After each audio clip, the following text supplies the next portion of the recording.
In Consumer Corner, we take a look at trends in products creating a buzz here in China. On today's show, we'll discuss why China's petroleum retail prices are 30% higher than that in America, with the same crude oil prices shared internationally.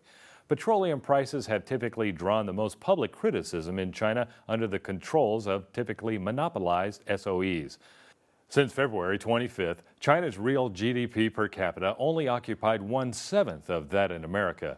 Its petrol prices increased by $48 per ton at an average price of $4.73 per gallon, a 16% to 30% increase, compared to those in America at $4.05 per gallon. State-owned oil companies Sinopec and Petro China still complain about the petrol prices being too cheap to offset their huge costs of refining. One might wonder how countries with the same crude oil prices can still have such a huge petrol price gap between China and America. The answer goes directly to the high taxes charged by the Chinese government. According to the annual reports, the cost of oil refining in China was $25 per ton in 2012, which almost remains the same internationally.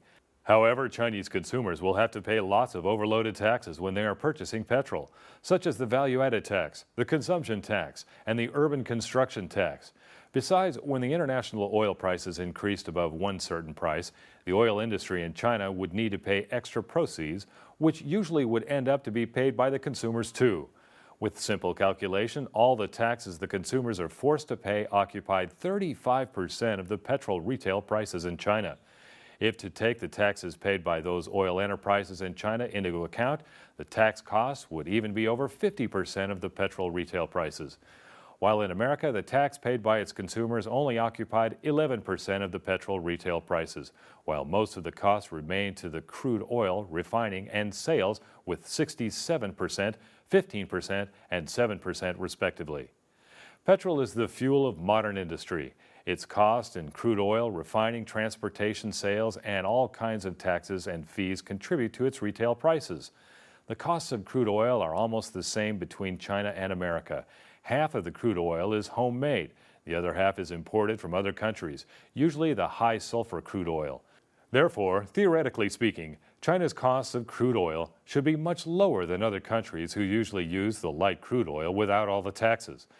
According to the statistics published on the annual reports of Petro China and Sinopec, the retail prices of China's homemade crude oil were $741 per ton, while it was $835 per ton in Brent oil and $704 per ton in America in 2012.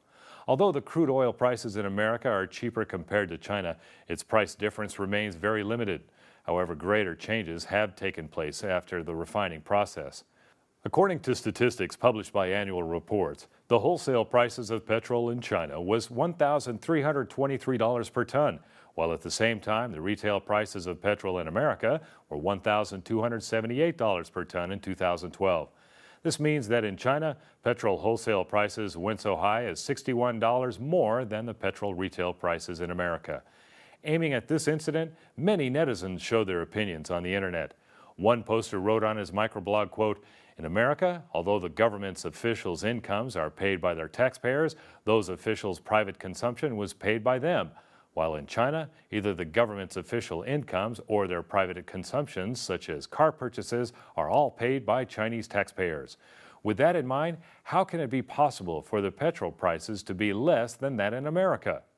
Other netizens complained about the Sinopec and Petro China statements of if they are in general debilities. Quote, "If you are a Chinese, would you know that there's no losses in China's SOEs, but only corruption?" There are also netizens who ironically wrote on their internet, quote, "In China, we private car owners not only have to pay for the high petrol prices, but also the overloaded road tolls. Do American consumers also need to pay both of these fees when they are using their cars?"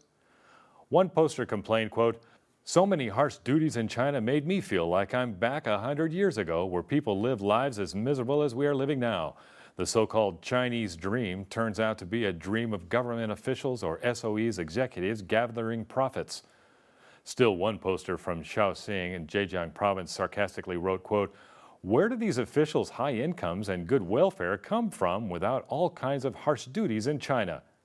In China, even though many people choose to purchase private cars, despite the bad traffic, the overloaded petrol prices, and the low average salaries, many Chinese people cannot afford to use their cars because of the petrol prices.